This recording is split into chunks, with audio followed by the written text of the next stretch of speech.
Jay Bilas with us here. You see Isaiah Thomas.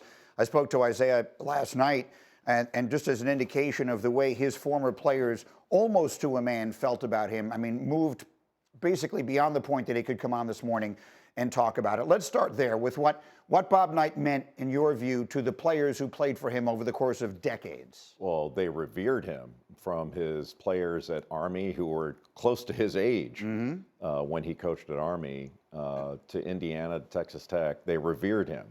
You know, there were times, I know, the players feared him, but the reverence is something that was palpable. That a compliment from Knight lifted you up to a level you didn't think you could reach. And then criticism from him was a weight on your shoulders that was very, very heavy. You knew him away from the game in ways that most people did not. What can you tell people that they did not know about Bob Knight?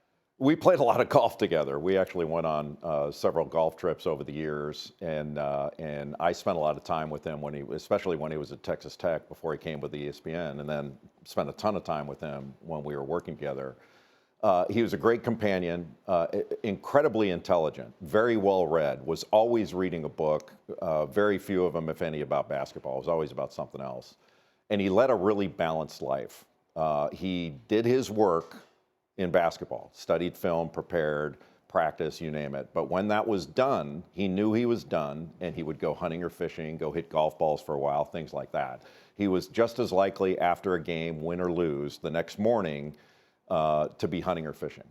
And I think that balance was really, really helpful to him. But brilliant in every way. I've never seen a better coach on the floor. His ability to get in and out of teaching situations without stopping play, the way he could dissect film. And you'd be, look, I'm not putting myself up with coaches who make a living doing this, but I'm not an idiot watching film. Like, I know what I'm looking at.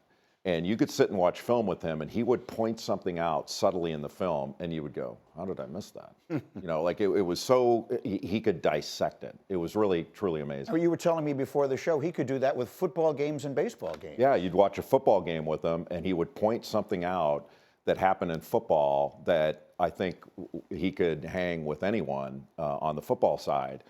He used to say this about Doc Counsilman, the great swimming coach in Indiana, that Doc Counsilman could coach any sport and be great. And I think that was true of Bob Knight, that he could have coached any sport and been among the great coaches. He's one of the truly great American sports figures of all time. And look, you liked him, I liked him, and there's no question that's the perspective we come from.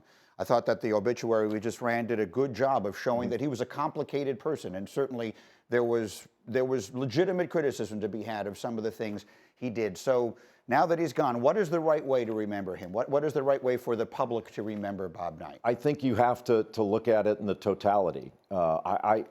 As a friend of his, I never argued with those that did not care for him because there were reasons not to, and I was fine with that. I did push back a little bit when friends of mine would say, how can you like him? I didn't care for that. It's like, look, you can dislike him, I can like him, and you and I can get along just fine. That was sort of the stance that I took. And it was difficult for me at times because I couldn't excuse or rationalize some of the things that he had done. But I felt that the good outweighed the bad. And for me, there were a couple of things that we had some issues with, but it didn't cloud the overall relationship that we had. But I think that the totality of it, he was just a brilliant man, brilliant coach that had flaws, and his flaws were as big as life too. You knew this, Greeny, like he took up space in a room like few personalities I've ever come across. I did a thing years ago when Bill Parcells was the head coach of the Cowboys. Knight had called me and said, hey, I want you to come to Dallas and we're going to have a two-man conversation at a big theater, he and Parcells. And before the event, there was like one of these VIP deals in a room, and Knight had not gotten there yet. And Parcells was there, and you could feel how big he was. Then Knight got there. And then Parcells shrank. And that's nothing against Parcells. No, Parcells shrank in the room, and Knight took up all the room. Tremendous. But he had these personality quirks that were so interesting. Like driving with him was a crazy experience. One, I didn't think he was a very good driver. But the other part was he never wore a seatbelt. And so you would have to listen to that seatbelt chime go off. And I would tell him, like, our government does not need enhanced interrogation techniques. If they want to know something out of anybody, they need to drive with you and they will spill all the beans to get this to stop. And he would drink these things. Like, he didn't drink, but he would drink these concoctions, like he would put lemonade and Dr. Pepper together, and it was horrifying. But he liked it, and he was an American original. He was truly larger than life. We overuse that expression. He genuinely